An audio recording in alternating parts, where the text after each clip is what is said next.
Asa itu berarti bergerak dan mengelilingi sumbu rotasinya. Jadi Al-Quran mengatakan matahari dan bulan mereka bergerak sekaligus berputar mengelilingi rotasinya. Sekarang kita tahu bahwa matahari membutuhkan waktu kira-kira 25 hari untuk menyelesaikan satu kali putaran. Edwin Hubble orang yang menemukan bahwa alam semesta itu berkembang. Al-Quran mengatakan dalam surat Az-Zariyat 51 ayat 47, kami telah menciptakan jagat raya yang luas, alam semesta yang luas. Kata Arab Mohsiana mengacu pada keluasan, jagat raya yang luas.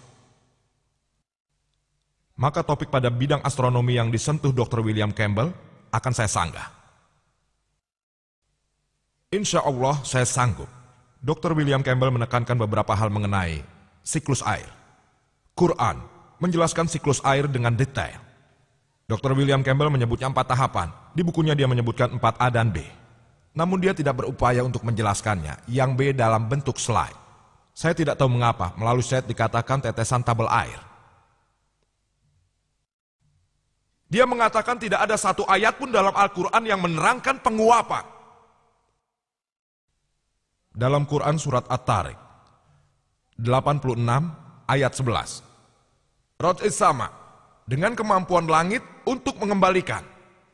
Hampir semua uraian dalam Al-Quran menyebutkan kalau surat At-Tariq 86 ayat 11 ini mengacu pada kemampuan langit untuk mengembalikan hujan, yang berarti penguapan.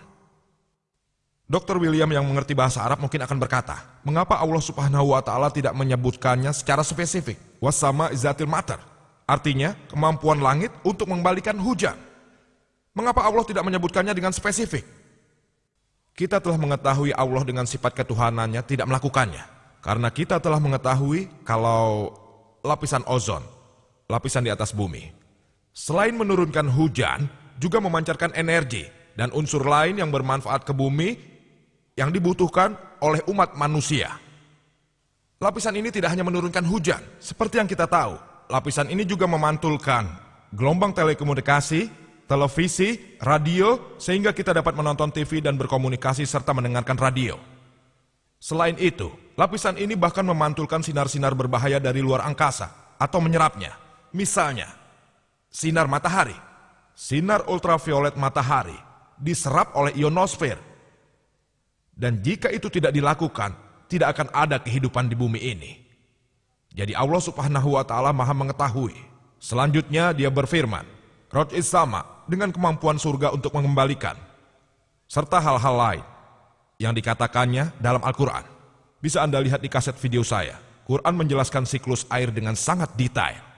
Mengenai apa yang tertera dalam Injil, dia menjelaskan tahap 1 dan 3 di slide-nya yang pertama, kemudian 1, 3, dan 2 di slide kedua. Bahwa air hujan diangkat ke atas, katanya, lalu air hujan dijatuhkan ke bumi. Ini merupakan filsafat Fasopmilitas pada abad 7 sebelum Masehi, yang mengira semprotan laut diambil oleh angin dan diteruskan ke bagian dalam sebagai hujan. Tidak ada awan dalam proses ini. Kutipannya yang kedua, Dr. William mengatakan, pertama, menurutnya penguapan. Kami tidak keberatan memiliki pendekatan kata yang sama dengan Injil. Kemudian hujan turun dan awan terbentuk. Ini bukan siklus air yang lengkap. Alhamdulillah, Quran menjelaskan siklus air dengan sangat detail dalam beberapa ayatnya. Bagaimana air naik menguap, jadi awan, lalu awan bergabung, bergerak ke atas, terjadi guntur dan kilat, air turun dan awan bergerak ke dalam, lalu jatuhlah hujan. Inilah penguapan, alhamdulillah dijelaskan secara detail. Quran menerangkan tentang siklus air dalam beberapa ayatnya. Surat Nur 24 ayat 43, Surat Rum 30 ayat 48, Al-Zumar 39 ayat 21, Surat Mukminun 23 ayat 18, Surat Rum 30 ayat 24, Al-Hijr 15 ayat 22, Surat Al-Araf 7 ayat 57, Surat Rad 13 ayat 17, Surat Furqan 25 ayat 48 dan 49.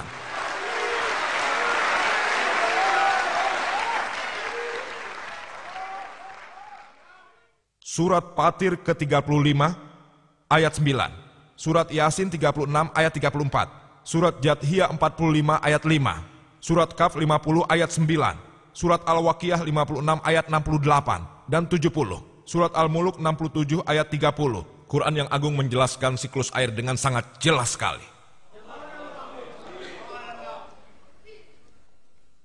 Dr. William Campbell menghabiskan terlalu banyak waktu untuk menjelaskan embriologi.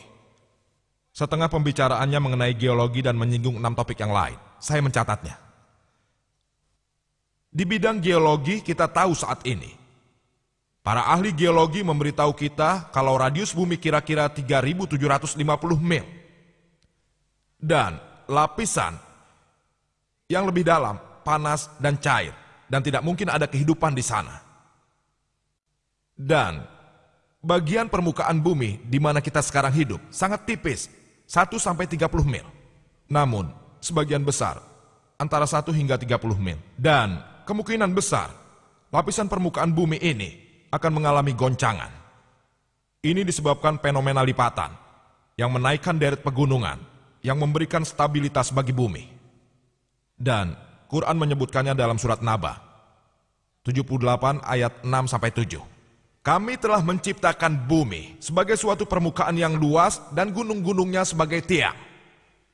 Quran tidak mengatakan gunung menjulang tinggi seperti tiang. Gunung adalah tiang.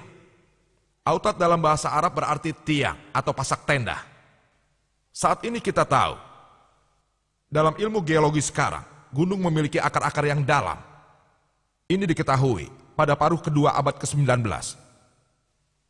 Dan bagian luar yang kita lihat pada gunung, hanya presentase kecilnya saja. Bagian yang tidak kelihatan, mirip seperti tiang yang ditancapkan ke tanah. Yang Anda lihat itu hanya puncaknya saja, yang lebih besar di dalam tanah. Mirip seperti puncak gunung es, kita hanya dapat melihat bagian atas, 90%-nya berada di bawah air. Quran mengatakan, surat Ghosiyah 88 ayat 19, surat Naziat 79 ayat 32. Wal jibala arsaha, kami telah membuat gunung-gunung berdiri tegak di bumi. Membuat gunung-gunung berdiri tegak di bumi. Saat ini, setelah majunya geologi modern, Dr. William Campbell justru mengatakan, kalau teori platektonik lah yang dikemukakan tahun 1960, yang menyebabkan naiknya deret pegunungan. Para ahli geologi saat ini mengatakan kalau gunung dapat menstabilkan bumi. Memang tidak semuanya, tapi sebagian besar mengatakan demikian. Saya tidak menemukan satupun buku geologi, dan saya menantang Dr. William Campbell untuk membuat satu buku geologi tanpa bantuan ahli geologi walaupun sebenarnya tidak berpengaruh. Tidak sama sekali. Koresponden pribadinya Dr. Kate Moore, ada bukti dokumentasinya. Dan jika Anda membaca buku The Earth, yang dijadikan rujukan oleh hampir semua universitas di bidang geologi, salah satu penulisnya bernama Dr. Frank Frisch, yang merupakan penasihat mantan Presiden Amerika Jimmy Carter, dan juga Rektor Academy of Science Amerika. Dia menulis, dalam bukunya, gunung merupakan irisan yang memiliki akar kuat di bawahnya, dan dia mengatakan fungsi gunung adalah menstabilkan bumi.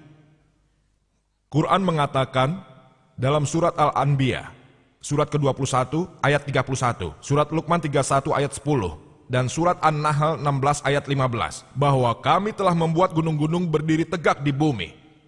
Kalau tidak, gunung-gunung itu akan goncang bersamamu. Fungsi gunung dalam Al-Quran dikatakan untuk melindungi bumi dari goncangan. Quran tidak pernah mengatakan gunung mencegah gempa bumi. Dr. William Campbell mengatakan, dia menulis dalam bukunya, banyak gempa bumi terjadi di pegunungan, dan gunung-gununglah yang menjadi penyebabnya.